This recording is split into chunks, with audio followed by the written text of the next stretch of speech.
मेधा शुरू से ही पढ़ने में होशियार और मेधावी छात्रा थी। अच्छी पढ़ाई के बाद अच्छा कॉलेज सिलेक्शन और फिर बहुत अच्छी जॉब। तूने तो मेरा नाम रोशन कर दिया मेधा।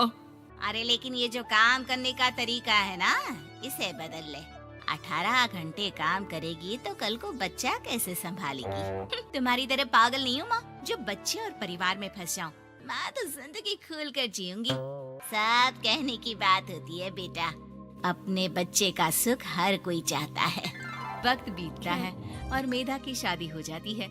शादी के कुछ सालों में ही मेधा एक सुंदर से बेटे की माँ बन जाती है। अरे यार, मेरी मैटरनिटी लीव खत्म हो रही है, क्या करे? माँ भी नहीं आ सकती, कैसे मैनेज करूँ? ऐसा करते हैं, इसके लिए एक केयर टेकर रख लेते हैं, वो देखा करेगी इसे। मेधा को पति की बात जंच जाती है और वो केयर टेकर की तलाश शुरू कर देती है। एक दिन उन लोगों के घर एक महिला आती है जो दिखने में पढ़ी लिखी लगती है। जी, क्या काम है आपको?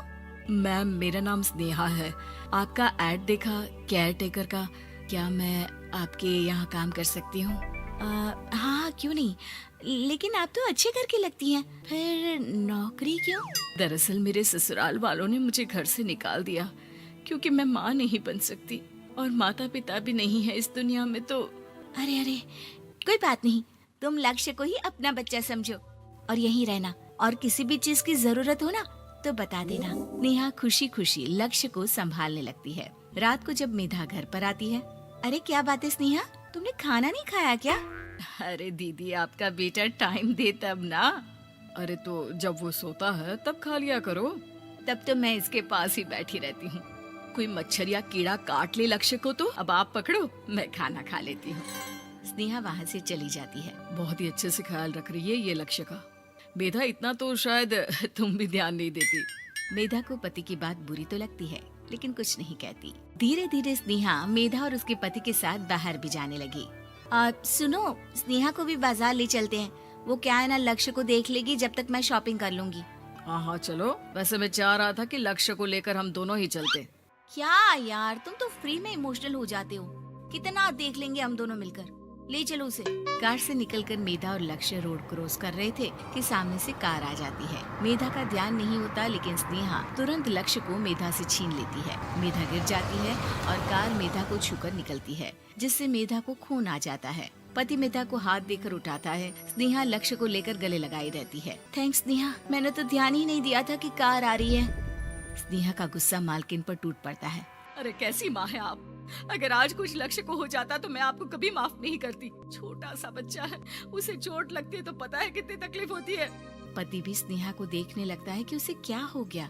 मेधा को स्नेहा पर काफी गुस्सा आ जाता है। घर आकर कहती है, देखो स्नेहा, माना तुम लक्ष्य को बहुत प्यार करती हो, लेकिन वो मेरा बेटा है, मैं कभी जानबूझकर उसके साथ बुरा नहीं कर सकती, समझी?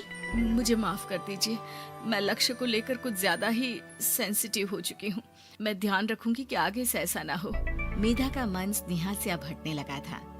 एक शाम मेधा ऑफिस से घर आती है कि लक्ष्य उसे दिखाई नहीं देता और ना ही स्नेहा। वो स्नेहा के कमरे में जाती है जहाँ दोनों सो रहे होते हैं।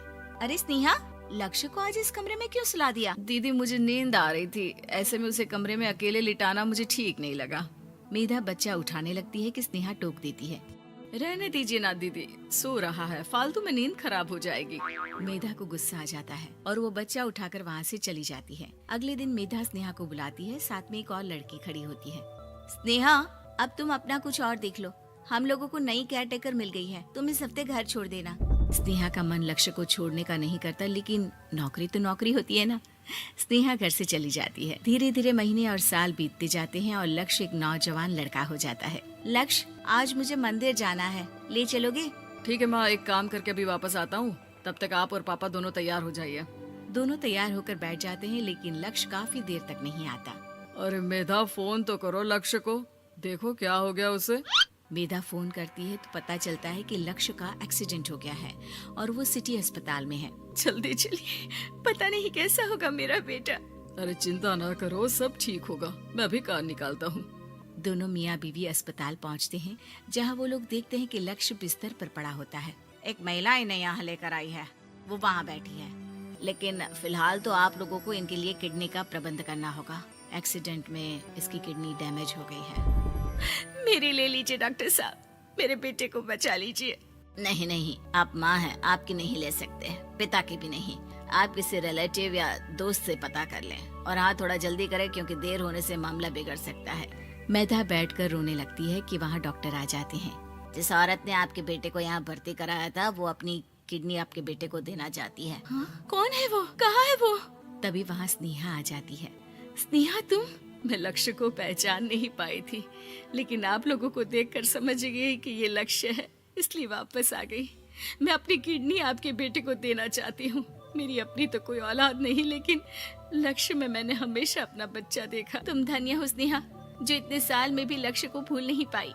सही मामले में तो वो तुम्हारा ही बच्चा होगा, क्योंकि जन्म भले ही मैंने दिया हो, लेकिन आज तुम उसकी जिंदगी बचा रही हो।